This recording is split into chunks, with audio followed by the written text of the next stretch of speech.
আজকে প্র্যাকটিক্যাল এথিক্সের ক্লাসে পিটার সিঙ্গারের বিখ্যাত গ্রন্থ প্র্যাকটিক্যাল এথিক্স থেকে বা ব্যবহারিক নীতিবিদ্যার ফিফথ চ্যাপ্টার, এবং সেই ফিফথ চ্যাপ্টারের নাম হচ্ছে কিন্তু তোমার টেকিং লাইফ অফ অ্যানিমালস, অর্থাৎ পশুদের হত্যা করা কিভাবে অন্যায় এবং আদৌ পশুদের হত্যা করা অন্যায় কিনা, এবং পশু বলতে বা অ্যানিমাল বলতে আমরা কি বুঝি। হ্যাঁ, এবং সেই প্রসঙ্গেই আমরা কিন্তু অ্যানিমালসদের যে রাইটস আছে, হ্যাঁ, তাদের যে অধিকার রয়েছে, সেই অধিকার বিষয়েও কিন্তু আমরা ডিসকাস করব। তো যাই হোক, আজকের ক্লাসে তোমরা, আমি একটুখানি পিডিএফটা তোমাদের সামনে, আজকের ক্লাসের পিডিএফটা খুলে নিচ্ছি। দাঁড়াও,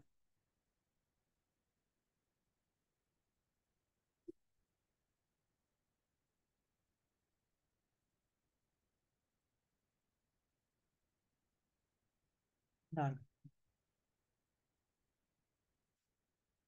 আজকের ক্লাসের আমাদের টপিক হচ্ছে টেকিং লাইফ অফ অ্যানিমালস, অর্থাৎ প্রাণীদের হত্যা করা। প্রাণী বলতে আমরা কাকে বুঝি।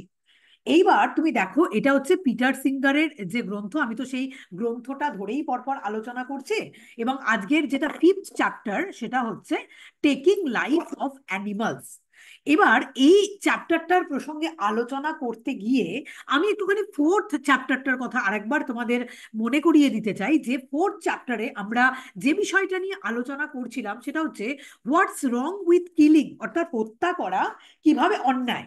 আগে আগে প্রশ্ন ওঠে এটা, অন্যান্য পশুদের হত্যা করাটা পরের বিষয়। হ্যাঁ, প্রথম আমরা যেটা বলতে চেষ্টা করেছিলাম যে মানুষকে হত্যা করা কিভাবে অন্যায়। হ্যাঁ, এবং আদৌ মানুষকে হত্যা করা কি অন্যায়। এবং এই প্রসঙ্গে আমরা একটা বিষয় দেখেছিলাম, যে মানুষ শব্দের যে সংজ্ঞা, এই সংজ্ঞার মধ্যে কিন্তু একটা পার্থক্য আছে। যারা নীতিবিদ রয়েছেন তাদের কিন্তু মানুষের সংজ্ঞার মধ্যে একটা পার্থক্য আছে বলে তারা মনে করছেন। এবং তারা বলছেন যে মানুষ বলতে, অনেকে কিন্তু এটা মনে করছেন যে মানুষ বলতে কিন্তু মনুষ্য, মানে প্রজাতির, মনুষ্য প্রজাতির হোমোস্যাপিয়েন্স পিতামাতার তার সন্তানকেই তাকে কিন্তু মানুষ বলা হয়। অর্থাৎ মানুষ মানেই হচ্ছে সে হোমোস্যাপিয়েন্স প্রজাতির, সে কিন্তু একজন মেম্বার, তাকে মানুষ বলা হচ্ছে। কিন্তু পিটার সিঙ্গার সহকারে আরো অন্যান্য অনেক যারা দার্শনিক রয়েছেন তাদের মতে কিন্তু মানুষ শব্দের সংজ্ঞা শুধুমাত্র কিন্তু বায়োলজিক্যাল সেন্সে হোমোস্যাপিয়েন্সের প্রজাতিতে জন্মগ্রহণ করলেই তাকে কিন্তু মানুষ বলা যায় না। মানুষ শব্দের আক্ষরিক অর্থ হচ্ছে যার মধ্যে আত্মসচেতনতা আছে, যার মধ্যে ভবিষ্যৎ দেখতে পাওয়ার ক্ষমতা আছে, যার মধ্যে অতীত যে অতীতকে যে দেখতে পায় বা অতীতকে যে মনে করতে পারে, হ্যাঁ, যার স্মরণ ক্রিয়া আছে, যে নিজের জন্য কিছু করতে যায়, যার একটা ভবিষ্যৎ আছে, তিনি কিন্তু তাকেই মানুষ বলছেন। হ্যাঁ, সুতরাং মানুষ শব্দের সংজ্ঞার মধ্যে কিন্তু একটা পার্থক্য দেখতে পাচ্ছি আমরা ফোর্থ চ্যাপ্টারে, বারবার করে সেটা আগের দিন আলোচনা করেছি। মানুষ হওয়া এবং ব্যক্তি হওয়া, পার্সন হওয়া, হ্যাঁ, এর মধ্যে কিন্তু একটা পার্থক্য আছে। কারণ তারা এটা বলছেন যে সব মানুষই কিন্তু ব্যক্তি হতে পারে না। হ্যাঁ, যেমন এখানে তারা এটা বলছেন যে এমব্রয়, অর্থাৎ প্রথম যে ভ্রূণ, হ্যাঁ, তাকে যদি হত্যা করা হয়, সুতরাং যদি দেখা যায় যে মানুষকে হত্যা করা অন্যায়, আমরা অনেক ক্ষেত্রে বলি যে মানুষকে হত্যা করা গর্হিত অপরাধ। হ্যাঁ, তাহলে এখানে প্রশ্ন উঠছে যে মানুষ কি, মানুষ কাকে বলে। হ্যাঁ, তখন এটা বলা হচ্ছে যে মানুষ শব্দের সংজ্ঞা যদি আমরা ধরে নিই বায়োলজিক্যাল সেন্সে, হোমোস্যাপিয়েন্সের সকল মেম্বারই হচ্ছে মানুষ, আমি যদি ধরে নিই, তাহলে হ্যাঁ, মানুষকে হত্যা করা অবশ্যই ভাবে অন্যায়। কিন্তু আমরা যদি এটা ধরে নিই যে মানুষ শব্দের অর্থ হচ্ছে যার মধ্যে সচেতনতা আছে, আত্মসচেতনতা আছে, ভবিষ্যৎ দেখতে পাওয়ার ক্ষমতা আছে, তারাই হচ্ছে মানুষ, যদি আমরা মানুষের সেই সংজ্ঞা বলি, তাহলে কিন্তু অনেকে এই মানুষ সম্প্রদায় থেকে বাদ হয়ে যাচ্ছে। যেমন ধরো প্রথম এমব্রয় বা ভ্রূণ, প্রথম নবজাতক কোনো একটা শিশু, হ্যাঁ, সেও তার কিন্তু প্রথমেই এই ভবিষ্যৎ বা বা ভবিষ্যৎ দৃষ্টি এগুলো কিন্তু তার মধ্যে থাকে না। সুতরাং তাদেরকে হত্যা করা কিন্তু অন্যায় হিসাবে ট্রিট হচ্ছে না। বুঝে দেখো ব্যাপারটা, আগের দিনের ক্লাসে এটা বিস্তারিত আলোচনা করেছি যে মানুষ হলেই কেউ কিন্তু ব্যক্তি নাও হতে পারে। মানুষ হওয়া এবং ব্যক্তি হওয়া, এই দুটো বিষয় কিন্তু আলাদা। এবং পিটার সিঙ্গারও কিন্তু এই বিষয়টাকে অ্যাকসেপ্ট করে নিচ্ছেন তার এথিক্সে, যে সকল মানুষই কিন্তু পার্সন বা ব্যক্তি হতে পারে না। যেমন প্রাচীন গ্রিসে বা প্রাচীন রোমে আমরা এটা দেখেছি যে তখনকার দিনে কৃতদাসদের হত্যা করা, বারবারিয়ানদের হত্যা করা, সেটা কিন্তু অন্যায় হিসাবে ট্রিট হতো না। কেন অন্যায় হিসাবে ট্রিট হতো না? কারণ তারা মনে করতো যে বারবারিয়ানসরা যারা রয়েছে বা যারা যারা ধরো মানে কৃতদাস রয়েছে, হ্যাঁ, তাদের আত্মসচেতনতা নেই। হ্যাঁ, তারা মানুষ ওই সেন্সে তারা মানুষ নয়, হয়তো বায়োলজিক্যাল সেন্সে তারা হোমোস্যাপিয়েন্সের প্রজাতিতে জন্মগ্রহণ করলেও তারা কিন্তু ব্যক্তি নয়, তারা কিন্তু পার্সন নয়। মানুষ হওয়া এবং পার্সন হওয়া এই দুটো বিষয় কিন্তু অনেকটা অংশে আলাদা। হ্যাঁ, সুতরাং মানুষ হলে কেউ কিন্তু পার্সন বা কেউ কিন্তু ব্যক্তি না হতে পারে। যেমন প্রতিবন্ধী শিশু, যার কোনো রকম কোনো ভবিষ্যৎ নেই। এবং এই জায়গাটাতেই প্রাচীন গ্রিসে বা প্রাচীন রোমে এই ধরনের মানুষকে হত্যা করা রাষ্ট্রের দিক থেকে সেটা আইন সিদ্ধ বলে মনে করা হতো। হ্যাঁ, রাষ্ট্র সেটাকে স্বীকৃতি দিত।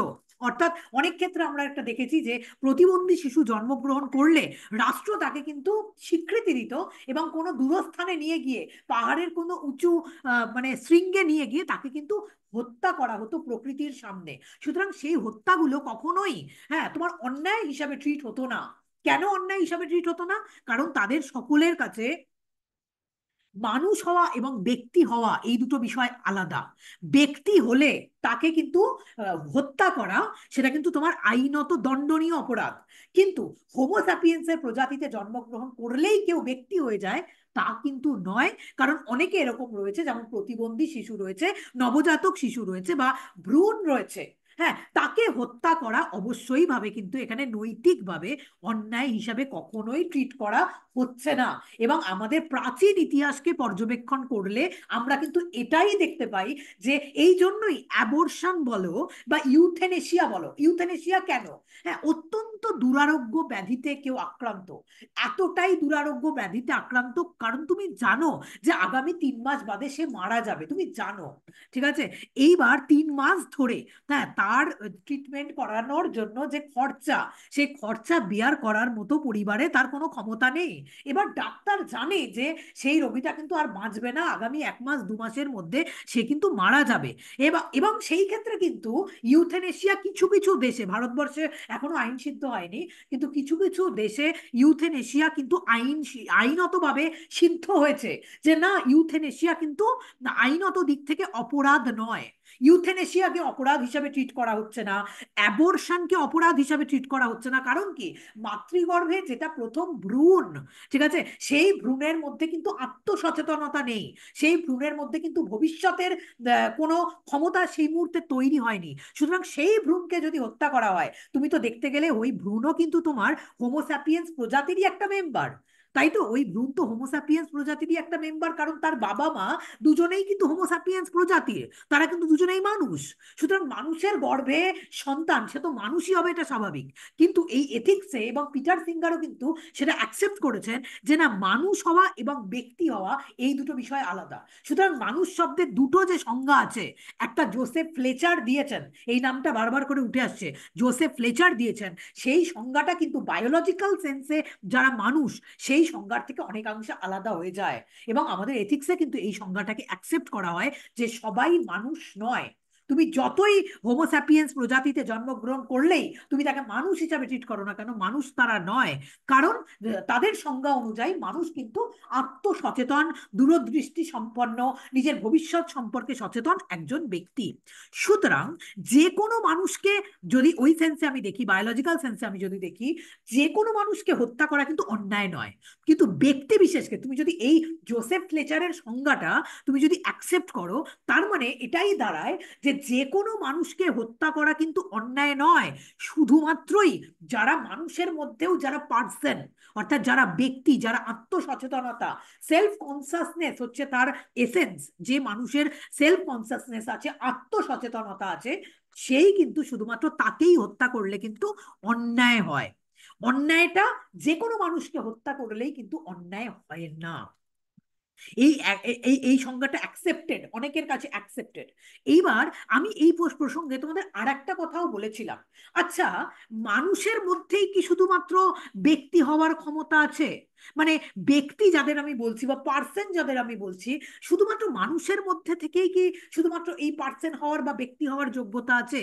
কিন্তু মানুষ ছাড়াও এই পৃথিবীতে তো অন্য অনেক প্রাণী আছে, অন্য অনেক অ্যানিমালস আছে, অন্য অনেক নন হিউম্যান অ্যানিমালস আছে। আচ্ছা, তারা কি কেউ পার্সন হতে পারে না? তাদের মধ্যে কি সেলফ কনসাসনেস নেই? তাদের মধ্যে কি সেলফ অ্যাওয়ারনেস নেই? অনেকের মনের মধ্যে হাসি পেয়েছিল যে ম্যাম এটা কেমন কথা বলছেন।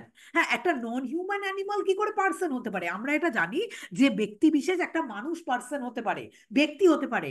Can a non human animal be a person? কিন্তু একজন পশু, হ্যাঁ মানব ভিন্ন, মানুষ ভিন্ন, অন্য পশু, তাদের মধ্যে কি পার্সন হবার বা ব্যক্তি বিশেষ হবার তাদের মধ্যে কি যোগ্যতা আছে? এই নিয়ে কিন্তু প্রচন্ড ভাবে দ্বিমত দেখতে পাওয়া যায়। অর্থাৎ পার্সন হওয়ার বৈশিষ্ট্যটাই এখানে এটা।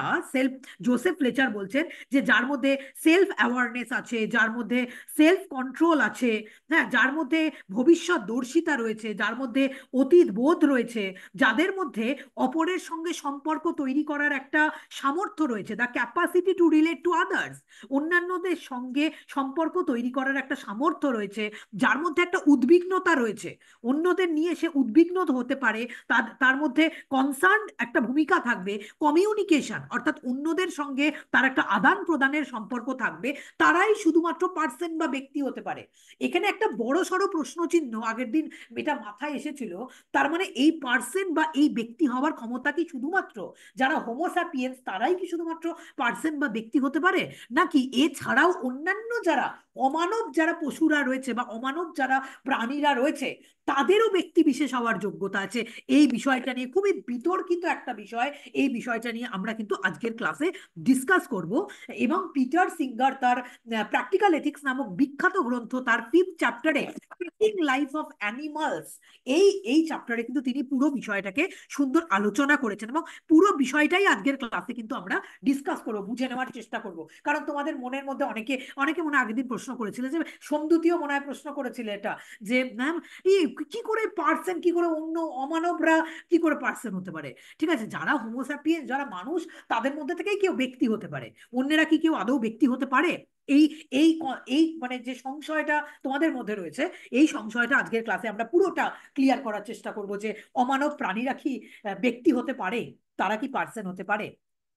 দেখো, Peter singer, Peter Albert David singer তার বিখ্যাত গ্রন্থ প্র্যাকটিক্যাল এথিক্স গ্রন্থের 5th চ্যাপ্টারে, হ্যাঁ, তিনি কিন্তু 5th চ্যাপ্টারে প্রাণ হরণ, প্রাণ হরণ কথাটার মানে হচ্ছে টেকিং লাইফ অফ অ্যানিমালস, হ্যাঁ মানে অন্যান্য পশু। তুমি কি মানুষকে হত্যা করতে পারো? এর আগে প্রশ্নটা এসেছিল এটাই, ঠিক আছে, যে তুমি কি মানুষকে হত্যা করতে পারো? সেখানে এটা দেখা গেল জোসেফ ফ্লেচারের সংজ্ঞা অনুযায়ী, যে মানুষের মধ্যে যারা ব্যক্তি, যারা পার্সন, তাদেরকে হত্যা করা তোমার আইনত দণ্ডনীয় অপরাধ বা নীতিগত দিক থেকে অপরাধ। কিন্তু শুধুমাত্রই যারা হোমোস্যাপিয়েন্স গ্রুপে জন্মগ্রহণ করেছে, কিন্তু যাদের মধ্যে সেলফ অ্যাওয়ারনেস, সেলফ কনসাসনেস নেই, তাদেরকে হত্যা করা অন্যায় নয়। প্রাচীন প্রাচীন রাষ্ট্র ব্যবস্থাতেও এই কনসেপ্টই ছিল, এবং পিটার সিঙ্গারও সেই কনসেপ্টই মেনে নিয়েছেন। তিনি জোসেফ ফ্লেচারের যে সংজ্ঞা, মানুষ সম্পর্কিত জোসেফ ফ্লেচারের যে সংজ্ঞা, সেটা তিনি অ্যাকসেপ্ট করেছেন। এবং তিনি কিন্তু বলছেন যে না, ব্যক্তি বিশেষকে কিন্তু হত্যা করা অবশ্যই অন্যায়, কিন্তু হোমোস্যাপিয়েন্সের প্রজাতিতে জন্মগ্রহণ করলেই তাকে হত্যা করা অন্যায় হয়ে যাবে তা কিন্তু নয়। সেই ক্ষেত্রে কিন্তু অ্যাবর্শন আইনত সিদ্ধ হয়ে গেছে বা নীতিগত দিক থেকে সিদ্ধ হয়ে গেছে, বা অনেক ক্ষেত্রে ইউথেনেশিয়া নীতিগত দিক থেকে সিদ্ধ হয়ে গেছে। হ্যাঁ, অনেক কিছু নীতিগত দিক থেকে সিদ্ধ হয়েছে। এইবার তারা এটা বলছেন যে এই যে টেকিং লাইফ অফ অ্যানিমালস, আচ্ছা প্রাণীদের হত্যা করা কি অন্যায়? তিনি এই এই চ্যাপ্টারে এটা আলোচনা করছেন, অমানব যারা প্রাণী রয়েছে তাদেরকে হত্যা করা অন্যায় কিনা। তিনি 5th চ্যাপ্টারে নির্বিচারে মানবেতর প্রাণীর হত্যা করার বিরুদ্ধে ব্যাপকতর আপত্তি তুলেছেন। অর্থাৎ মানুষ নিজের প্রয়োজন সিদ্ধির জন্য, মানুষ নিজের খাদ্যের জন্য, মানে অমানবিক ভাবে তারা কিন্তু অন্যান্য পশুদেরকে তারা কিন্তু হত্যা করছে। মানুষ কিন্তু হত্যা করছে নিজের স্বার্থ পূরণের জন্য, কিছু অ্যানথ্রোপোমরফিক অ্যাক্টিভিটিসের জন্য তারা কিন্তু অন্যান্য প্রাণীদেরকে হত্যা করছে। এবং এই হত্যার বিরুদ্ধে পিটার সিঙ্গার কিন্তু ব্যাপকভাবে তিনি কিন্তু এখানে আপত্তি উত্থাপন করেছেন। এবং এই আপত্তি উত্থাপন করেছেন তাই কিন্তু শুধুমাত্র না, তিনি সাম্প্রতিককালে কিন্তু কিছু পরীক্ষাগারের দৃষ্টান্ত তিনি এখানে তুলে ধরেছেন। অর্থাৎ শিম্পাঞ্জির ওপরে পরীক্ষা, গরিলার ওপরে পরীক্ষা, তিমি মাছের ওপরে পরীক্ষা এবং ডলফিনের ওপরে পরীক্ষা এখানে করে দেখানো হয়েছে।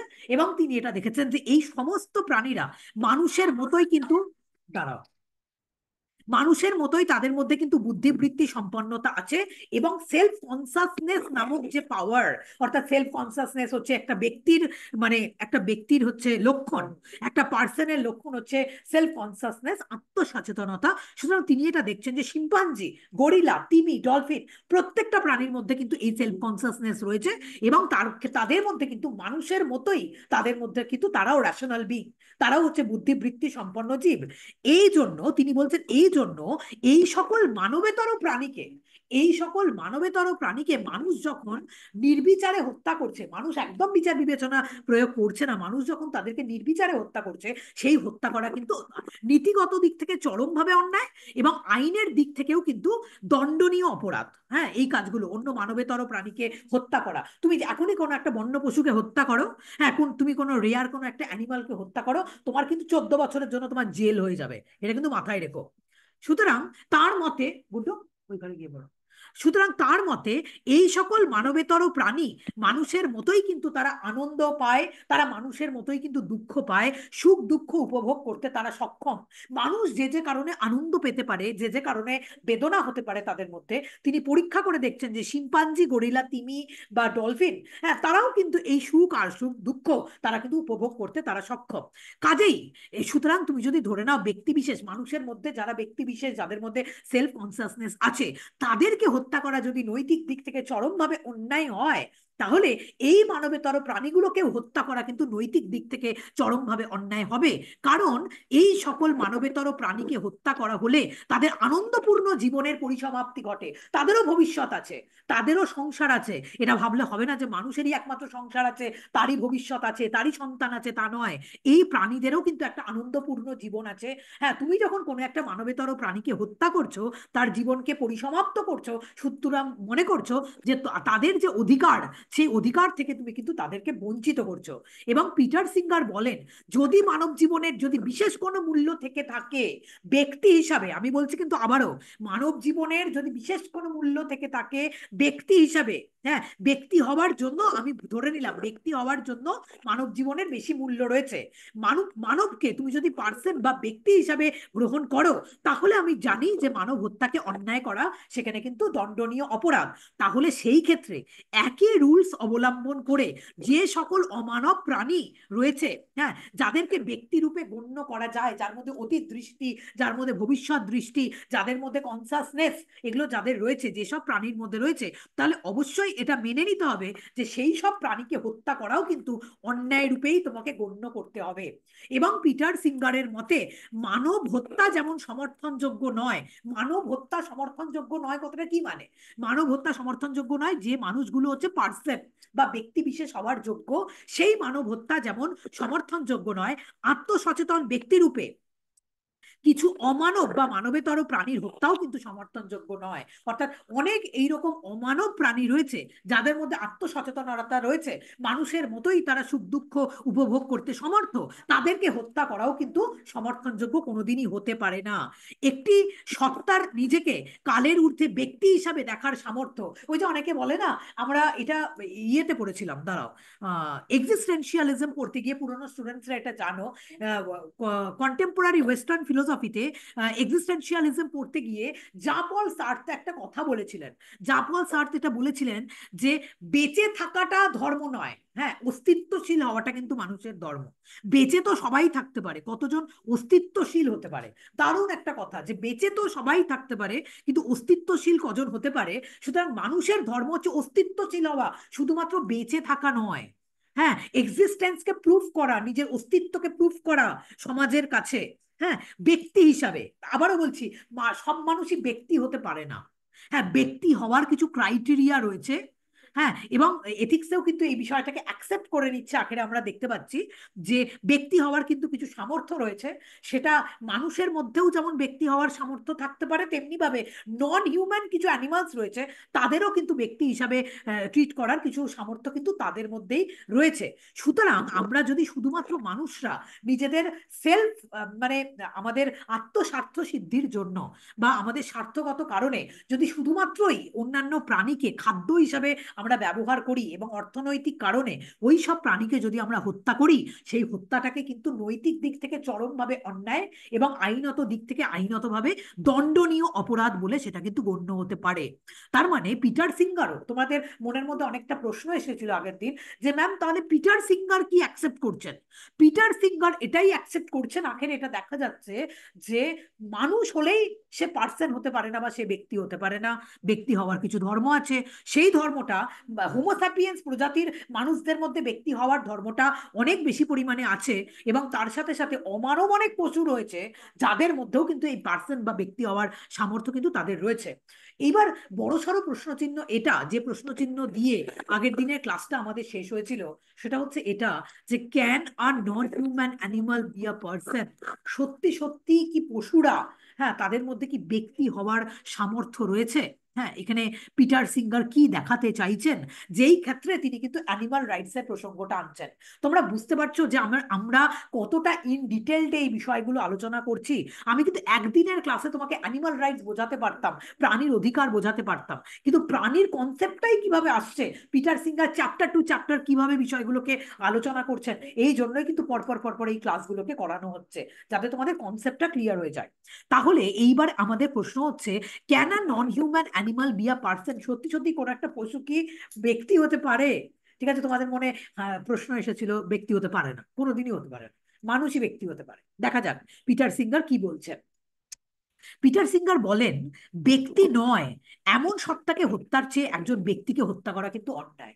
তার মানে পিটার সিঙ্গার এটা অ্যাকসেপ্ট করে নিলেন, হ্যাঁ, যে ব্যক্তি নয় এমন সত্তাকে হত্যার চেয়ে, যেমন হচ্ছে কোনো একটা প্রতিবন্ধী শিশু যার মধ্যে ব্যক্তি সত্তার প্রকাশ হয়নি, বা কোনো একটা নবজাতক শিশু যার মধ্যে ব্যক্তি সত্তার প্রকাশ হয়নি, সুতরাং এই ধরনের মানুষকে হত্যা করার চেয়ে একজন ব্যক্তিকে বা একজন পার্সনকে হত্যা করা কিন্তু অন্যায় হিসাবে ট্রিট হয়েছে।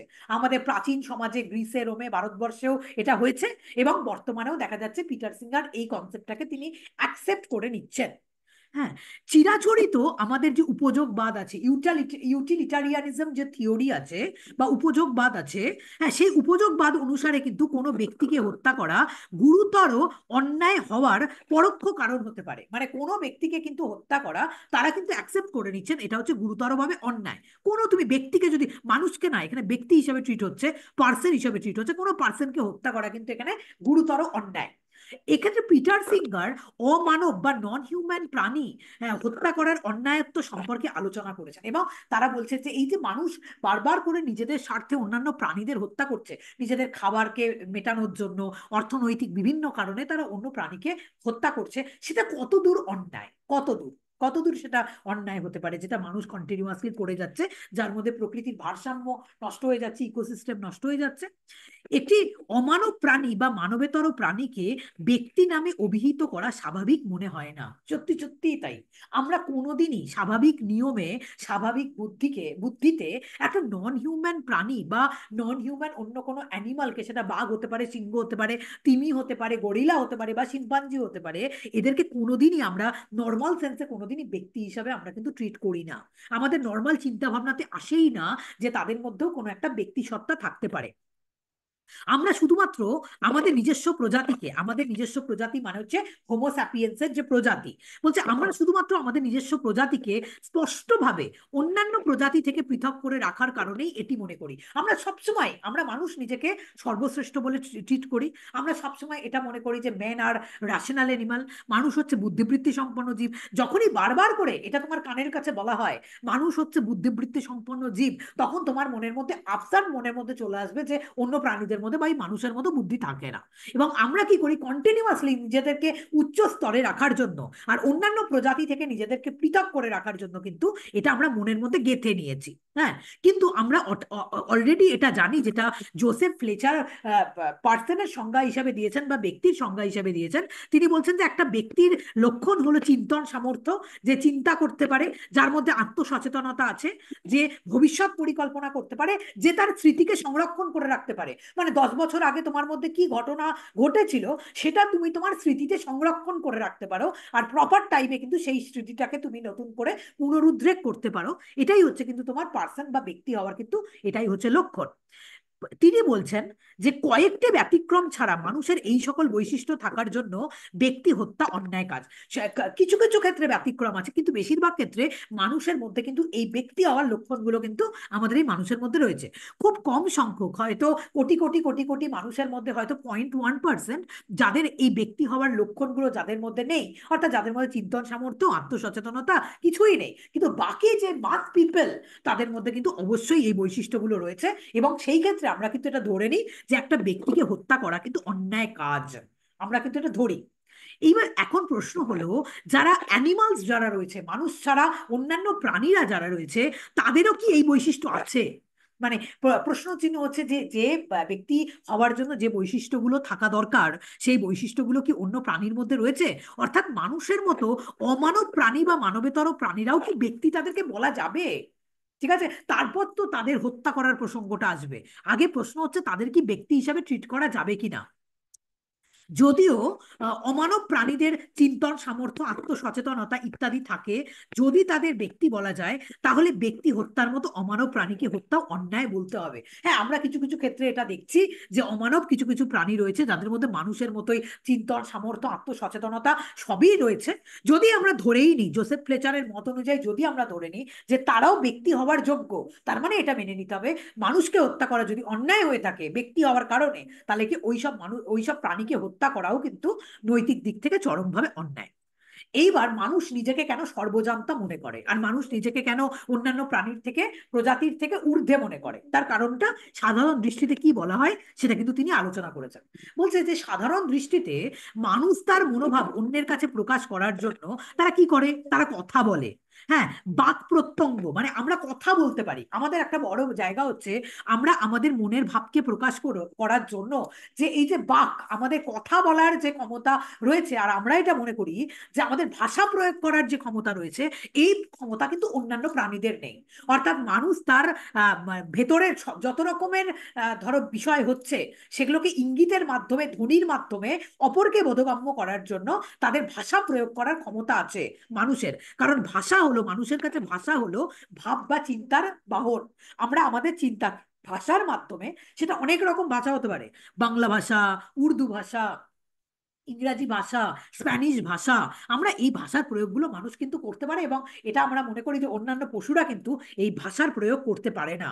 হ্যাঁ, কারণ তারা এটা মনে করে, আমরা আমরা এটা মনে করি, মানুষরাই এটা সাধারণ দৃষ্টিতে মনে করে যে মানুষের মধ্যেই একমাত্র ভাষা প্রয়োগ করার ক্ষমতা আছে, অন্যান্য প্রাণীদের মধ্যে ভাষা প্রয়োগ করার ক্ষমতা নেই। আর ভাষা যেহেতু আমাদের চিন্তাকে বাইরের জগতে প্রকাশ করে মুখের কথার মাধ্যম দিয়ে, সুতরাং যাদের ভাষার ব্যবহার নেই, যারা ভাষা ব্যবহারই করতে পারে না, তারা কোনো চিন্তাও তাদের থাকতে পারে না।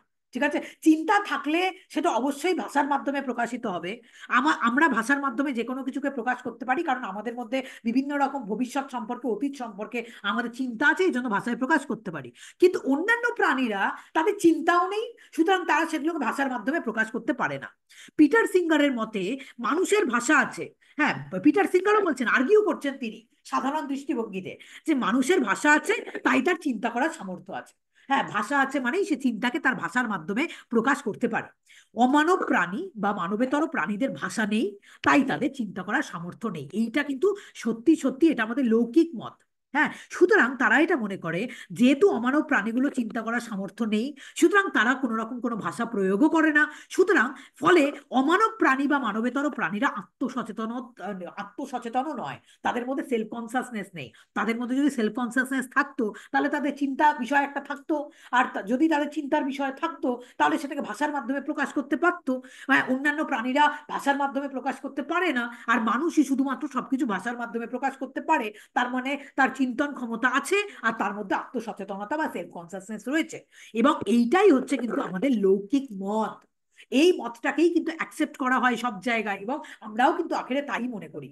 কিন্তু পিটার সিঙ্গার বলছেন একদম ভুল কথা, এটা একদম ঠিক কথা নয়।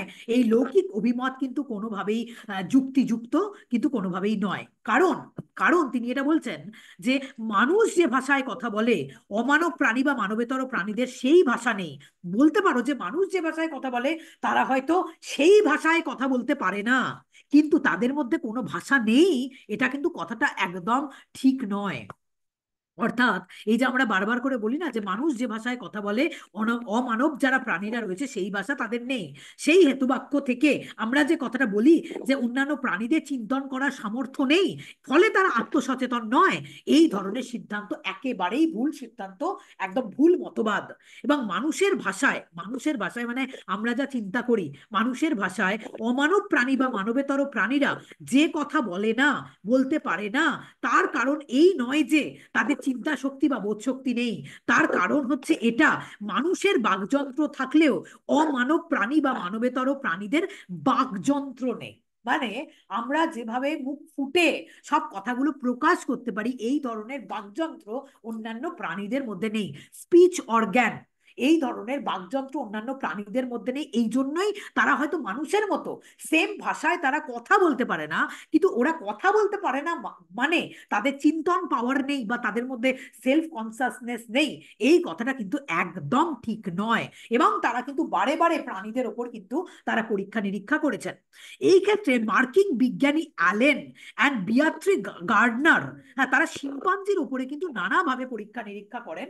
এবং একটি মানব শিশুর সঙ্গে একটি শিম্পাঞ্জি শাবকের পার্থক্য হলো, তারা এটা পরীক্ষা নিরীক্ষা করে এটা দেখেন যে একটা মানব শিশুকে তারা পাশে রাখেন এবং একটি শিম্পাঞ্জি শিশুকে তারা কিন্তু পাশাপাশি রাখেন, এবং এটা দেখেন, পরীক্ষা নিরীক্ষা করে তারা এটা দেখেন, ওই মানুষের শিশুটা, বাচ্চাটা এবং শিম্পাঞ্জির এই শাবক, তাদের মধ্যে কোনো রকম কোনো পার্থক্য নেই, শুধুমাত্র তাদের মধ্যে বাকযন্ত্রের পার্থক্য আছে। হ্যাঁ, শুধুমাত্র একটা বাকযন্ত্র যেটা মানব শিশুর আছে, সেই বাকযন্ত্র কিন্তু শুধুমাত্র শিম্পাঞ্জি শাবকের নেই। কিন্তু আদার যে কোনো দিক থেকে একটা মানুষের সন্তান হলে, মানব সন্তান হলে, তার যা যা বৈশিষ্ট্য থাকবে সেই সমস্ত বৈশিষ্ট্য কিন্তু ওই শিম্পাঞ্জি শাবকের মধ্যে আছে। এই জন্য মানব শিশুকে ভাষা শিক্ষা দেওয়া গেলেও শিম্পাঞ্জি শাবককে কিন্তু ভাষা শেখানো যায় না।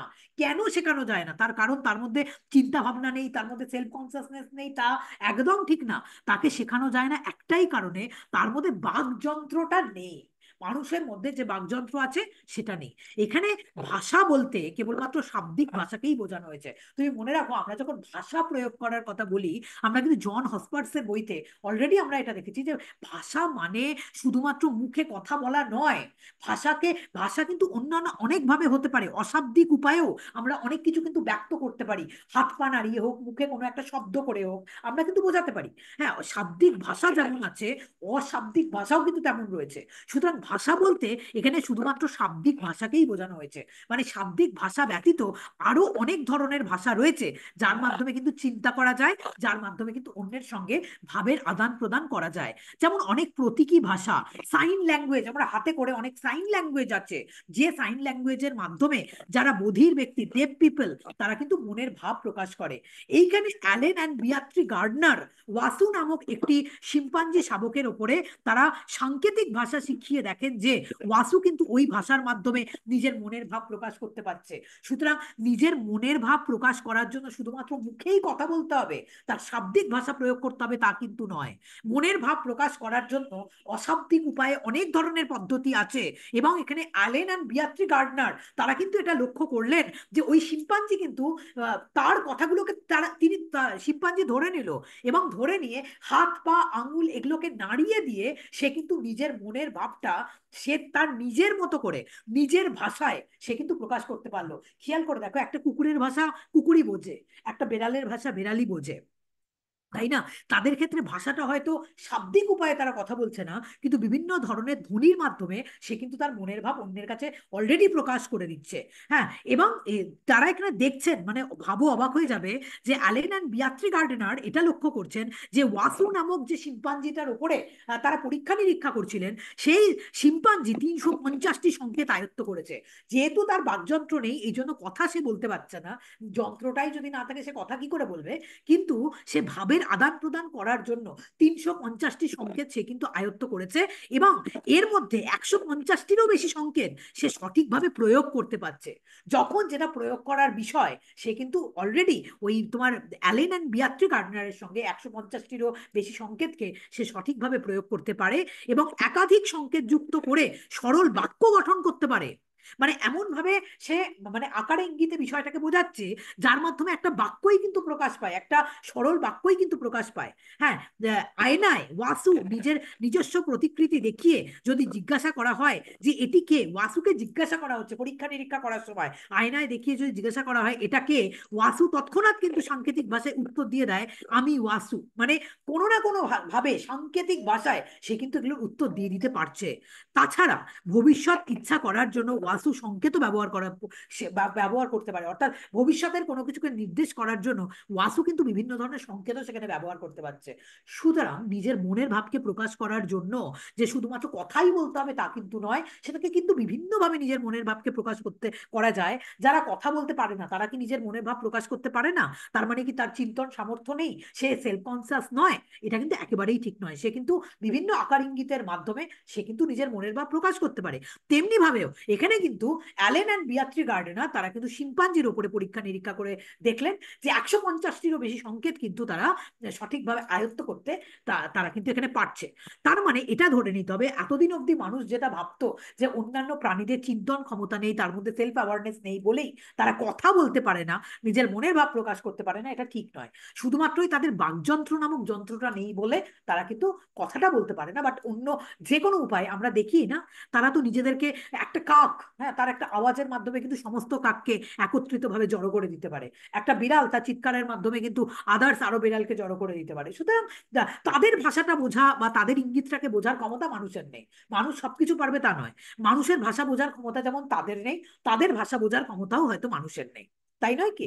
সুতরাং কিন্তু অবশ্যই তাদের মধ্যেও সেলফ কনসিয়াসনেস রয়েছে, তাদের মধ্যেও অ্যাওয়ারনেস রয়েছে, এবং তাদের মধ্যেও কিন্তু তোমার আত্মসচেতনতা রয়েছে। পিটার সিঙ্গার উল্লেখ করেন, হ্যাঁ, ফ্রান্সিস প্যাটারসন গরিলা নামক একটি প্রাণীর উপরে পরীক্ষা নিরীক্ষা করেও অনুরূপ বিষয় লক্ষ্য করেন। মানে শিম্পাঞ্জির উপরেও যেমন পরীক্ষা নিরীক্ষা হয়েছে এবং দেখা যাচ্ছে যে শিম্পাঞ্জির শিশু আর মানব শিশু ওই বাকযন্ত্র ছাড়া তারা প্রত্যেকে দুজনেই কিন্তু সেম, তাদের দুজনের মধ্যে কোনো পার্থক্য নেই, একটা শিম্পাঞ্জি শিশু আর একটা মানব শিশুর মধ্যে শুধু বাকযন্ত্র ছাড়া। তেমনি ভাবে প্যাটারসন কিন্তু একটা গরিলা নামক প্রাণীর উপরেও তিনি কিন্তু পরীক্ষা নিরীক্ষা করে অনুরূপ বিষয় তিনি কিন্তু এখানে লক্ষ্য করলেন। তার পরীক্ষণ পাত্রে কোকো নামক একটি গরিলাকে 5 শতাধিক সংকেত আয়ত্ত করে, 5 শতাধিক মানে 500রও বেশি সংকেত দিয়ে সেখানে আয়ত্ত করছে, দেখা যাচ্ছে গরিলা সেগুলোকে আয়ত্ত করছে এবং সঠিকভাবে তাকে প্রয়োগ করে সে তার নিজের মনের ভাব প্রকাশ করছে। এবং কোকো নামক যে গরিলা অতীত ঘটনাকেও দেখা যাচ্ছে সে স্মরণ করতে পারছে এবং ওইসব ঘটনাকে সাংকেতিক ভাষায় সঠিকভাবে সে প্রকাশও কিন্তু করতে পারছে। 6 দিন আগে কোকোর জন্মদিন কিভাবে পালন করা হয়েছিল এই ধরনের প্রশ্ন করা হলেও কোকো তৎক্ষণাৎ সাংকেতিক ভাষা প্রয়োগ করছে, হাত পা নাড়িয়ে সাংকেতিক ভাষা প্রকাশ করে বলছে যে তার অনুষ্ঠানে কিন্তু গান করা হয়েছিল, তার অনুষ্ঠানে কিন্তু বিভিন্নভাবে খাওয়া দাওয়া করা হয়েছিল, এবং সে সেটা মুখে প্রকাশ করছে তা না, বিভিন্ন রকম আকার ইঙ্গিতে কিন্তু কোকো সেটা প্রকাশ করছে। সুতরাং এখান থেকে তারা বারবার করে এটা প্রতিপন্ন করার চেষ্টা করেন যে অন্যান্য প্রাণীদেরও ব্যক্তি হওয়ার সামর্থ্য রয়েছে। হ্যাঁ, মানুষ যেমন ব্যক্তি হতে পারে, পার্সন হতে পারে, অন্যান্য প্রাণীরাও পার্সন হতে পারে। এবং এই ধরনের প্রমাণের উপরে ভিত্তি করে স্বীকার করা যেতে পারে ওয়াসু বা অন্যান্য শিম্পাঞ্জি যাদেরকে বর্তমানে সাংকেতিক ভাষা ব্যবহার করার শিক্ষা দেওয়া হয়েছে, তারা সকলেই, তাদের মধ্যে সেলফ কনসাসনেস রয়েছে, তাদের সকলের মধ্যেই কিন্তু আত্মসচেতনতা রয়েছে। কাজেই বাকযন্ত্র না থাকার জন্য এই সকল বানর প্রজাতির অমানব প্রাণী বা মানবেতর প্রাণীরা মানুষের ভাষা বা শাব্দিক ভাষা প্রয়োগ করতে না পারলেও এ কথা বলা সঙ্গত হবে না যে ওই অমানব প্রাণী বা মানবেতর প্রাণীদের চিন্তা শক্তি নেই। বানর নামক অমানব প্রাণী বা মানবেতর প্রাণীর চিন্তা শক্তি যে অনেক উন্নত হতে পারে, তার চিন্তা ভাবনা যে অনেক উন্নত, অনেকটা ক্ষেত্রে মানুষের থেকেও বেশি উন্নত তাদের চিন্তা ভাবনা, তার প্রমাণ স্বরূপ একটি পরীক্ষণের দৃষ্টান্ত কিন্তু উল্লেখ করা যেতে পারে। এখানে আরেকটা পরীক্ষণের দৃষ্টান্ত কিন্তু উল্লেখ করা হয়েছে। বলছে জার্মান গবেষকগণ জুলিয়া নামক একটি শিম্পাঞ্জির ওপরে সামনে পরপর 5টি স্বচ্ছ খাঁচা তারা রাখেন। মানে জুলিয়ার সামনে পরপর 5টা খাঁচা রাখা হয়, যাদের মধ্যে পঞ্চম স্বচ্ছ ও বন্ধ খাঁচাটিতে একটি কলা আছে। পঞ্চম খাঁচাটিতে তারা একটা কলা রাখেন এবং ওই খাঁচাটির যে চাবি, মানে পঞ্চম খাঁচাটির যে চাবি, সেই যে চাবিটা খুলে সে ওই কলার কাঁদিটাকে খেয়ে নিতে পারবে, বলছে সেই খাঁচাটির যে চাবি, সেই খোলার চাবিটা আছে চতুর্থ খাঁচাটিতে, ঠিক আছে? চতুর্থ বন্ধ খাঁচাটির যে খোলার চাবি সেটা তৃতীয় খাঁচাটিতে রয়েছে। তৃতীয় বন্ধ খাঁচাটির যে খোলার চাবি সেটা দ্বিতীয় খাঁচাটিতে রয়েছে, এবং দ্বিতীয় খাঁচাটি খোলার যে চাবি শিম্পাঞ্জির সামনে রাখা হয় প্রথম খাঁচাটিতে, যা হচ্ছে উন্মুক্ত। প্রথম খাঁচার মধ্যে দ্বিতীয় খাঁচার যে চাবিটা আছে সেইটা উন্মুক্ত অবস্থায় রাখা হয়েছে, আর বাকিগুলো সব কিন্তু লক অবস্থায় রাখা হয়েছে, দ্বিতীয়, তৃতীয়, চতুর্থ, তারপরে হচ্ছে পঞ্চম। এবার পরপর পরপর শিম্পাঞ্জিকে বলা হচ্ছে যে যখন ও চাবিগুলো খুলবে তবেই কিন্তু শুধুমাত্র সে ওই পঞ্চম খাঁচাটিতে পৌঁছতে পারবে এবং ওখান থেকে কলার কাঁদিটা সে কালেক্ট করতে পারবে। ক্লিয়ার? এইবার দেখা যাচ্ছে, দেখো লেখা আছে পরীক্ষণে দেখা যায় জুলিয়া প্রথম খাঁচাটির চাবি নিয়ে দ্বিতীয় খাঁচাটিকে উন্মুক্ত করে, তার চাবি দিয়ে তৃতীয় খাঁচাটিকে উন্মুক্ত করে, এবং তৃতীয় খাঁচার চাবিটি দিয়ে চতুর্থ খাঁচাটি উন্মুক্ত করে, এবং চতুর্থ খাঁচাটির চাবিটি নিয়ে পঞ্চম খাঁচাটি উন্মুক্ত করে কিন্তু সে কলার কাঁদিটাকে সংগ্রহ করে। এবং জুলিয়ার এই ধরনের যে আচরণ সেটা কিন্তু উন্নত বুদ্ধি এবং উন্নত চিন্তা শক্তির কিন্তু পরিচায়ক। এইখান থেকে তারা এটা মানে সিদ্ধান্তে আসেন যে মানুষেরই শুধুমাত্র বিচার ক্ষমতা আছে তা নয়, অন্যান্য অনেক প্রাণী রয়েছে যাদের হয়তো মানুষের থেকেও অনেক বেশি উন্নত বিচার বুদ্ধি সম্পন্নতা তাদের মধ্যে রয়েছে। তাদের মধ্যে বাকযন্ত্র নেই, এই জন্য তারা কথা বলতে পারে না, বাট তারা কিন্তু নিজের ভাষাতে কথা বলতে পারে না বললেও আমার কেন যেন মনে হচ্ছে সেই কথাটা ভুল বলা হবে, কারণ তারা তাদের নিজেদের মতো ভাষাতে তারা কিন্তু অবশ্যই কথা বলতে পারে, তারা কানেকশন একে অপরের সঙ্গে করতে পারে, যেটা কিন্তু আমরা বুঝতে পারি না। কাজেই এটি স্পষ্ট যে মানুষের মতো ভাষা প্রয়োগ করার সামর্থ্য না থাকলেও অমানব প্রাণী বা মানবেতর প্রাণী কিন্তু চিন্তা শক্তিহীন কখনোই নয়। আবার অনেক অমানব প্রাণী বা মানবেতর প্রাণীর নিজেদের ভাষা রয়েছে, ওই যে আবারও বললাম, যেটা আমি বলছিলাম একটু আগে, যে তাদের মধ্যে একটা নিজেদের ভাষা রয়েছে, যার মাধ্যমে তারা কিন্তু তাদের নিজেদের ভাবের আদান প্রদান তারা কিন্তু করে থাকে। দেখবে যে এখনই যেটা বলছিলাম যে কুকুরের বিভিন্ন রকমের গলার স্বর, পাখির কাকলি বা গান, মৌমাছির নাচ ইত্যাদির মধ্যে দিয়ে তারা প্রত্যেকে কিন্তু তাদের স্বজাতিকে কিছু ভাব কিন্তু তারা জ্ঞাপন করে থাকে, তাদের নিজেদের মধ্যে কিন্তু তারা সম্পন্ন মানে একটা সম্বন্ধ তৈরি করে। আমরা তাদের ভাষা বুঝতে পারছি না, তারা হয়তো আমার ভাষা বুঝতে পারছে না, তার মানে তাদের ভাষা আমি বুঝতে পারছি না মানে তারা কোনো ভাষাতেই কথা বলতে পারে না, এটা কিন্তু একেবারে ঠিক কথা নয়। তারা তাদের মধ্যে কিন্তু সংঘবদ্ধ হয়ে, তারা কিন্তু তাদের মতো করে গোষ্ঠীবদ্ধ হয়ে, তারা স্বজাতিকে কিন্তু একত্রিত হয়ে তারা কিন্তু করে রেখেছে।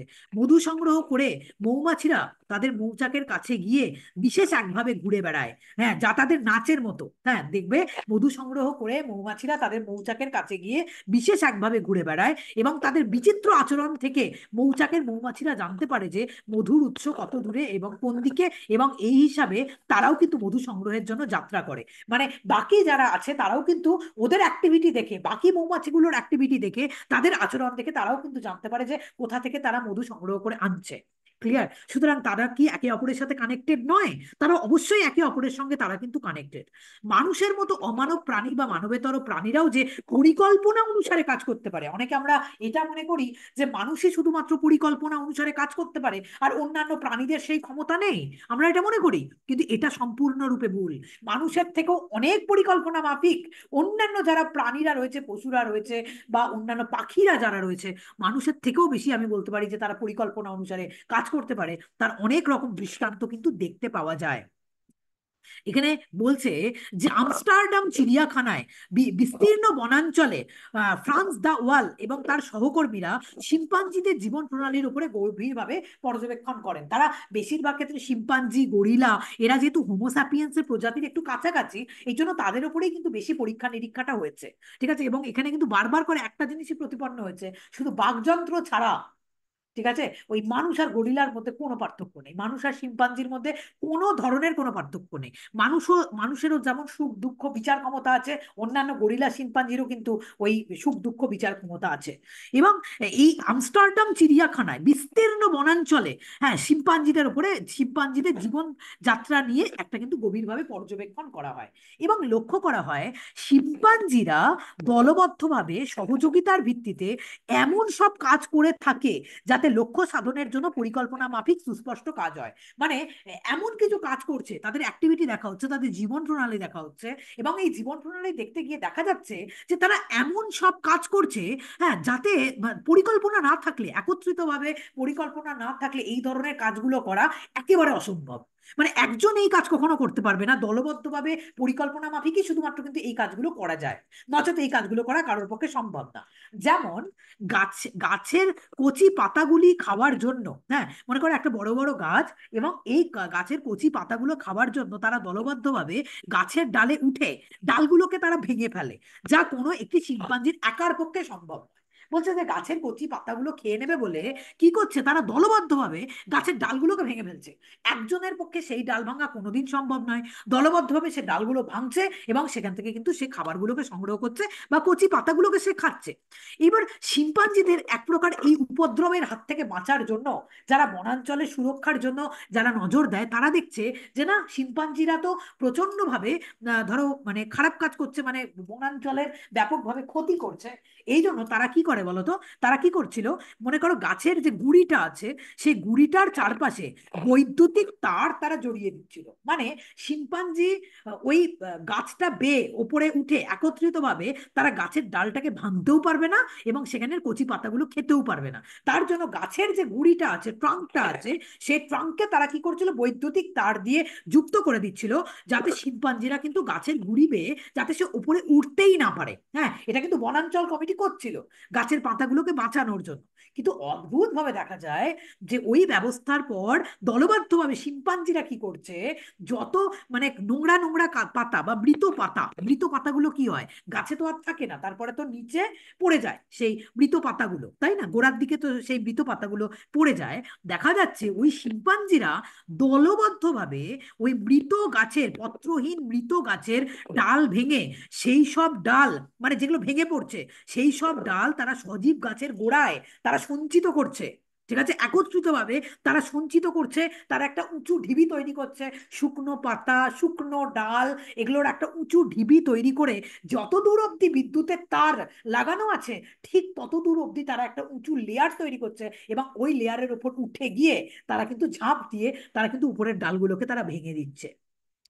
ঠিক আছে, এটা তো একাকি কারোর পক্ষে, তাহলে এত বুদ্ধি কোথা থেকে এলো যে বৈদ্যুতিক তার আছে, বৈদ্যুতিক তারে লাগলে তার একটা ইলেকট্রিক শক লাগবে, এই জন্য শিম্পাঞ্জিরা কি করছে, যত শুকনো পাতা, শুকনো ডাল যেগুলো গাছ থেকে পড়ছে, সেগুলোকে একত্রিত করে নিয়ে গাছের গোড়ায় জমা করছে, জমা করতে করতে ঠাক ঠাক ঠাক ঠাক মতো উঁচু হয়ে যাচ্ছে। এবার যত দূর অব্দি বৈদ্যুতিক তারটা আছে, তত দূর অব্দি শুকনো পাতাগুলোকে তারা উঁচু করে একটা স্তূপ তৈরি করছে, সঞ্চিত করছে। এরপর একটি শিম্পাঞ্জি সেই শুকনো ডালকে তারযুক্ত সজীব গাছের গোড়ায় খাড়া করে ধরলে অন্যান্য শিম্পাঞ্জিরা তাকে ঠেলে উপরে তুলে দিচ্ছে এবং আবার সে ডালপালাগুলো ভাঙতে শুরু করছে। এক্ষেত্রে মৃত ডাল ধরে থাকা নিচের শিম্পাঞ্জি ও কচি পাতা থেকে বঞ্চিত হয় না। মানে ও একজন ওকে ঠেলে উপরে তুলে দিচ্ছে, ওই কচি পাতার উপর দিয়ে ঠেলে উপরে তুলে দিচ্ছে।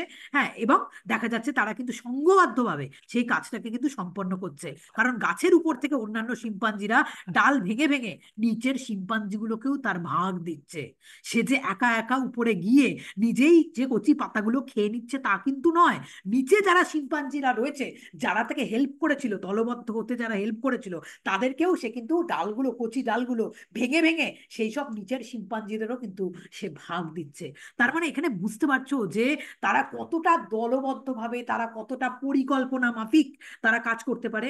সুতরাং অমানব প্রাণী বা মানবেতর প্রাণীদের এই সকল আচার আচরণ থেকে এইটুকু অনুমান করা অসঙ্গত হবে না যে মানুষের মতো ভাষা প্রয়োগের সামর্থ্য না থাকলেও, আর মানুষের মতো আমার আমার তো মাঝে মধ্যে মনে হয় দরকার নেই, মানুষের মতো এত ভাষা প্রয়োগ করার দরকার নেই।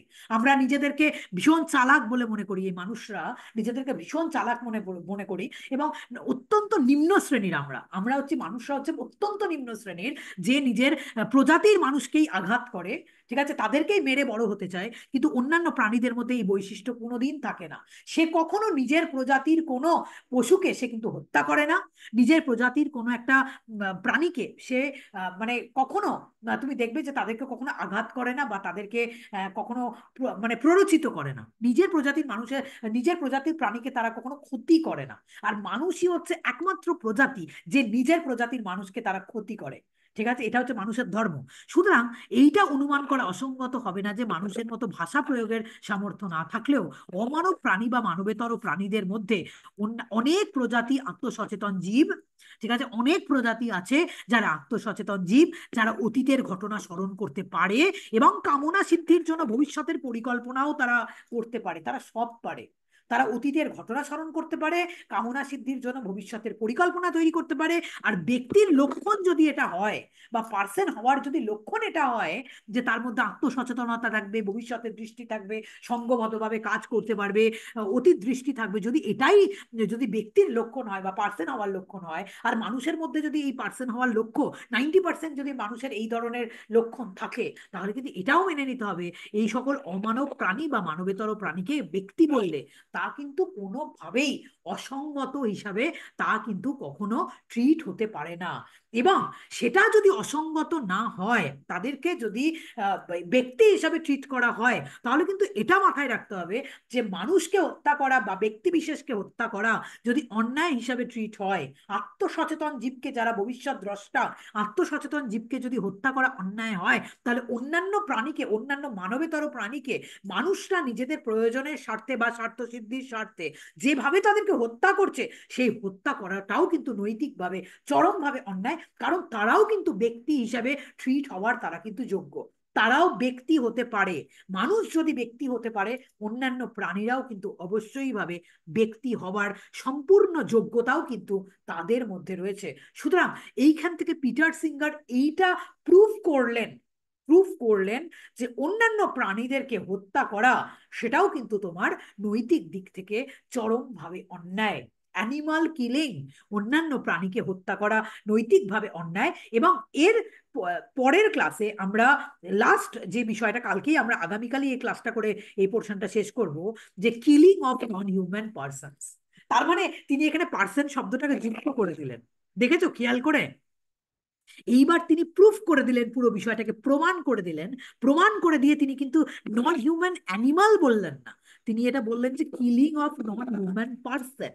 অর্থাৎ মানুষ ছাড়াও অন্যান্য পশুরা যে পার্সন, হ্যাঁ, তাদেরকে কিল করা কতটা অন্যায়, তাদেরকে হত্যা করা কতটা অন্যায়। তার মানে আমরা মানুষরা যেটা মনে করি আমাদের ক্ষেত্রে যে যে অধিকারগুলো আছে, মানব হিসাবে জন্মগ্রহণ করলে একজন আত্মসচেতন ব্যক্তি যে যে অধিকারগুলো সে পায়, তার মানে এই নন হিউম্যান যারা পার্সন রয়েছে, তারা কি সেই অধিকারগুলো থেকে কোনোভাবে বঞ্চিত? এবং সেই তাদের অধিকার থেকে বঞ্চিত করার দায়ী মানুষের কি নয়? মানুষই কি তাদেরকে এই সব অধিকার থেকে বঞ্চিত করছে না? ঠিক আছে, এইবার আমরা লাস্ট ক্লাসে অমানব ব্যক্তিদের যে হত্যা, অমানব ব্যক্তি, তার মানে এটা বুঝতে পারলে, আমরা জানি না এর আগে তোমরা এইটা সম্পর্কে সচেতন হয়েছো কিনা, ব্যক্তি শব্দটা অন্যান্য পশুর ক্ষেত্রেও প্রয়োগ করা যায়, মানুষের ক্ষেত্রে প্রয়োগ করা যায়, অন্যান্য পশুদের ক্ষেত্রেও কিন্তু এটা প্রয়োগ করা যায়। কারণ মানুষ যদি হয় বিচার বুদ্ধি সম্পন্ন জীব, অন্যান্য প্রাণীরাও তাহলে কিন্তু বিচার বুদ্ধি সম্পন্ন জীব।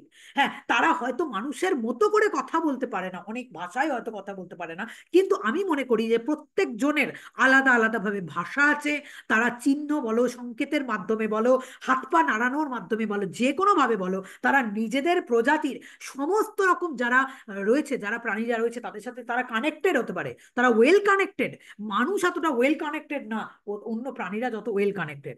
মানুষ এত ভাষা রপ্ত করেছে যে নিজেদের নিজেদের মধ্যে কানেকশন তৈরি করতে পারেনি, কিন্তু অন্যান্য প্রাণীরা, সেটা পিঁপড়ে থেকে শুরু করে অন্যান্য যে কোনো প্রাণীর কথা বলো, আমি যেগুলো তাদের দলবদ্ধ, মানে গোষ্ঠী, মানে গোষ্ঠী যে অ্যাটিটিউড, হ্যাঁ, সেই অ্যাটিটিউডটা তাদের মধ্যে প্রকাশ পায়। কিরকম, একটা কাক যখন মারা যায়, একটা কাক যদি কখন, মনে করো একটা ড্রেনের মধ্যে, আমি নিজে চোখে দেখেছি বলে আমি বলছি, একটা কাক ড্রেনে পড়ে মারা গেছে, পাশের একটা কাক দেখতে দেখতে পেলো সেই জিনিসটা, এমন ভাবে কা কা করে চিৎকার করলো, আশেপাশে 500 খানা 1000 খানা কাক, ঠিক আছে, একত্রিত একই জায়গায় জড়ো হয়ে গেল। জড়ো হয়ে গিয়ে তারা সমস্যারে কিন্তু কা কা কা কা করে চিৎকার করতে শুরু করলো। তুমি কি মনে করো যে তাদের মধ্যে কোনো ভাষা নেই? হ্যাঁ, তাদের মধ্যে কোনো বোধ বুদ্ধি নেই? তাদের মধ্যে কোনো বিচার ক্ষমতা নেই? ঠিক আছে, আমি না যখন অনেক জায়গায় পড়তাম যে মানুষই হচ্ছে শুধুমাত্র রেশনাল বিং, আমার না খুব প্রশ্ন চিহ্ন জাগতো, এই কেমন করে এই কথাটা বলে যে মানুষ হচ্ছে রেশনালিটি, মানুষেরই মধ্যে রয়েছে, অন্য কোনো প্রাণীর মধ্যে রেশনালিটি নেই? ঠিক আছে, এখন তোমাদেরও পড়াতে গিয়ে খানিকটা পরিমাণে আমারও ধরো এই কনসেপ্ট ক্লিয়ার হলো যে রেশনালিটি তো সবার মধ্যেই আছে।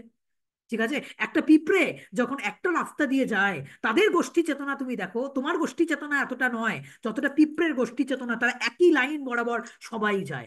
কোনো দিন একজনের পেছনে অন্যজন যাচ্ছে, কেউ অন্যকে টপকাতে চাইছে না। ঠিক আছে, খেয়াল করে দেখবে, তারা কেউ অন্যকে টপকাতে চায় না। কেউ, একজন এই পাশ দিয়ে যাচ্ছে আর একজন অন্য পাশ দিয়ে একা একা চলে গেল, কোনোদিন সে যাবে না। তারা গোষ্ঠী, যে গোষ্ঠী মনোভাব, সে গোষ্ঠী মনোভাব পিঁপড়েদের মধ্যে যেভাবে দেখতে পাওয়া যায় বা অন্য প্রাণীদের মধ্যে যেভাবে দেখতে পাওয়া যায়, সঙ্ঘবদ্ধতা, ঠিক আছে, বা গোষ্ঠী মনোভাব যেটা দেখতে পাওয়া যায়, সেটা তো আমি উল্টে বলবো যে মানুষের মধ্যে এই ধরনের মনোভাব নেই, ঠিক আছে, যেটা অন্য প্রাণীদের মধ্যে রয়েছে। আর সবচেয়ে বড় কথা, অন্যান্য প্রাণীরা নিজেদের সম্প্রদায়ের বা নিজেদের প্রজাতির কে কখনো আঘাত করে না, তাদেরকে কখনো প্ররোচিত করে না, তাদেরকে কখনো ক্ষতি করে না।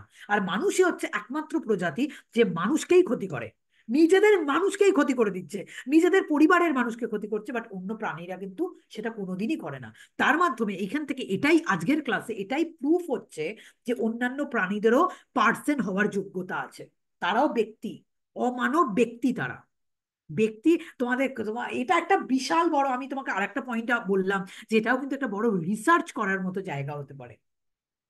অমানব যারা পশু তারাও কি ব্যক্তি হওয়ার যোগ্য কিনা। হ্যাঁ, এবং সেখানে কিন্তু পিটার সিঙ্গার এটা অ্যাকসেপ্ট করে নিচ্ছেন জোসেফ ফ্লেচারের সংজ্ঞা যে মানুষ মাত্রই ব্যক্তি হবে তা কিন্তু না, ব্যক্তি হওয়ার ক্রাইটেরিয়া আলাদা, পার্সন হওয়ার ক্রাইটেরিয়া আলাদা, এবং অমানব প্রাণীরাও কিন্তু পার্সন হতে পারে। আগামীকালের ক্লাসে আমরা আলোচনা করব killing of non human person. এখন থেকে আমরা নন হিউম্যান অ্যানিমাল বলে তাদেরকে ছোট করব না, নন হিউম্যান দে আর নন হিউম্যান পার্সন, তারাও ব্যক্তি, মানুষও যেমন ব্যক্তি, তারাও ব্যক্তি। মানুষকে যদি হত্যা করা অন্যায় হয় ব্যক্তি হিসাবে, তাদেরকেও হত্যা করা চরমভাবে নৈতিকভাবে অন্যায় হিসাবেই সেটা কিন্তু ট্রিট হয়েছে, এথিক্সে এটা ট্রিট হয়েছে। বলো, যেটুকু অংশ আজকের ক্লাসে ডিসকাস করলাম বা আলোচনা করলাম সেটা বুঝতে পেরেছো কিনা বলো। কালকের ক্লাসে আমরা killing of non human person নিয়ে আলোচনা করবো। অনেকের মনের মধ্যে একটা প্রশ্ন ছিল, সত্যি সত্যি কি নন হিউম্যান অ্যানিমালসকে কি তুমি পার্সন হিসেবে ট্রিট করতে পারো? প্রুফ করে দিলেন পিটার সিঙ্গার যে তুমি ট্রিট করতে পারো, হাজারবার তুমি ট্রিট করতে পারো, তারা পার্সনই, তারা ব্যক্তি, ঠিক আছে। ব্যক্তি, ব্যক্তি হওয়ার সংজ্ঞা এটা নয় যে তাকে মানব পেটে জন্মগ্রহণ করতে হবে, এটা ব্যক্তি হওয়ার সংজ্ঞা নয়। ব্যক্তি হওয়ার সংজ্ঞা সেলফ কনসিয়াসনেস, ব্যক্তি হওয়ার সংজ্ঞা ভবিষ্যৎ দৃষ্টি, দলবদ্ধভাবে কাজ করা, অন্যের প্রতি কনসার্ন হওয়া। অন্যান্য প্রাণীরা কি নিজেদের প্রজাতির অন্য প্রাণীদের প্রতি কনসার্ন নয়? তারা তো অবশ্যই কনসার্ন, মানুষও যেমন কনসার্ন, তারা মানুষের থেকে বেশি কনসার্ন, তাই না? সুতরাং এই সমস্ত লক্ষণগুলো তাদের মধ্যে আছে, এবং দে আর অল নন হিউম্যান পার্সনস। আমরা হিউম্যান পার্সনস দাবি করি, অবশ্য নিজেদেরকে দাবি করি যে আমরা আমরা হিউম্যান পার্সন, আমরা ব্যক্তি, বাবা আমাদের মধ্যে প্রচুর বিচার ক্ষমতা আছে, অন্য প্রাণীদের তো কিছুই নেই, তাদের তো কোনো ক্ষমতাই নেই, ঠিক আছে, কিন্তু অন্যান্য প্রাণীদের হাজারবার তোমার থেকে বেশি ক্ষমতা আছে, তোমার থেকে বেশি ক্ষমতা আছে, ঠিক আছে, এটা আমি মনে করি, বেশি ক্ষমতা আছে তোমার থেকে। বলো, আজকের ক্লাসটা আমি বোঝাতে পারলাম কিনা বলো। এইভাবে কোনোদিন ভেবেছো, এইভাবে কি কোনোদিন তোমার মাথায় চিন্তা এসেছে? আমি তো একটা ক্লাসে তোমাদের অ্যানিমাল রাইটস পড়িয়ে দিতে পারতাম। অ্যানিমাল রাইটস পড়ানোর আগে এতগুলো কথা কেন বললাম? কারণ পিটার সিঙ্গার এই গ্রন্থে পরপর ধাপে ধাপে এই বিষয়গুলো তিনি কিন্তু এখানে ডিসকাস করেছেন। প্রথমে তো তিনি এটা বলেছেন যে হত্যা করা কিভাবে অন্যায়, মানুষকে হত্যা করা কি অন্যায়? তাহলে মানুষের সংজ্ঞাটা কি? মানুষের তো দু ধরনের সংজ্ঞা হতে পারে। জোসেফ ফ্লেচারের সংজ্ঞাটা কিন্তু তিনি অ্যাকসেপ্ট করেছেন, অ্যাকসেপ্ট করে নিয়ে তিনি এইবার বলছেন যে অ্যানিমালরাও কি তাহলে ব্যক্তি হওয়ার যোগ্য। তিনি প্রথমে প্রুফ করছেন যে অ্যানিমালরাও ব্যক্তি হওয়ার যোগ্য, ঠিক আছে। হ্যাঁ, সব মানুষ ব্যক্তি নয়, ঠিক আছে, মানুষ মাত্রই আমরা ধরে নিই যে তার ব্যক্তি, ব্যক্তি নয়, ব্যক্তি হওয়ার অনেক ক্রাইটেরিয়া রয়েছে, সবাই ব্যক্তি হতে পারে না। হ্যাঁ, যদিও এখানে এটা বলা হচ্ছে যে প্রতিবন্ধী শিশু বলো বা ভ্রূণ বলো, মাতৃগর্ভে প্রথম ভ্রূণের চেতনা বলে, এদের মধ্যে সেলফ কনসাসনেস তৈরি হয়নি বা এদের মধ্যে ভবিষ্যৎ দৃষ্টি তৈরি হয়নি, ঠিক আছে। এই জন্য এদেরকে হত্যা করলে অন্যায় হবে না। এবং এই জন্য এর পরের ক্লাসে আমরা অ্যাবর্শন নিয়ে আলোচনা করব। মানে যখন আমার অ্যানিমাল কিলিংটা শেষ হবে, অ্যানিমাল রাইটস শেষ হবে, কালকের ক্লাসেই আমরা আলোচনা করব সকালবেলা। তারপরে ক্লাসে এটা আলোচনা হবে অ্যাবর্শন কি, কেন অ্যাবর্শন, কোনো কোনো জায়গায় না, সব জায়গাতে, এখানেও তো অ্যাবর্শন হয়, এবং অ্যাবর্শনটা তো আইন সিদ্ধ, কেন অ্যাবর্শন আইন সিদ্ধ হলো? নাই হতে পারতো। ভ্রূণের মধ্যে মাতৃগর্ভের প্রথম চেতনা, তার মধ্যে অনন্ত পোটেনশিয়ালিটিস রয়েছে, তাহলে কেন অ্যাবর্শন আইন সিদ্ধ হচ্ছে? ঠিক আছে, সেটা আমরা অ্যাবর্শনের ক্লাসে গিয়ে ডিসকাস করব। আজকের ক্লাসে এতটুকুই, আজকের ক্লাসে থাকবে।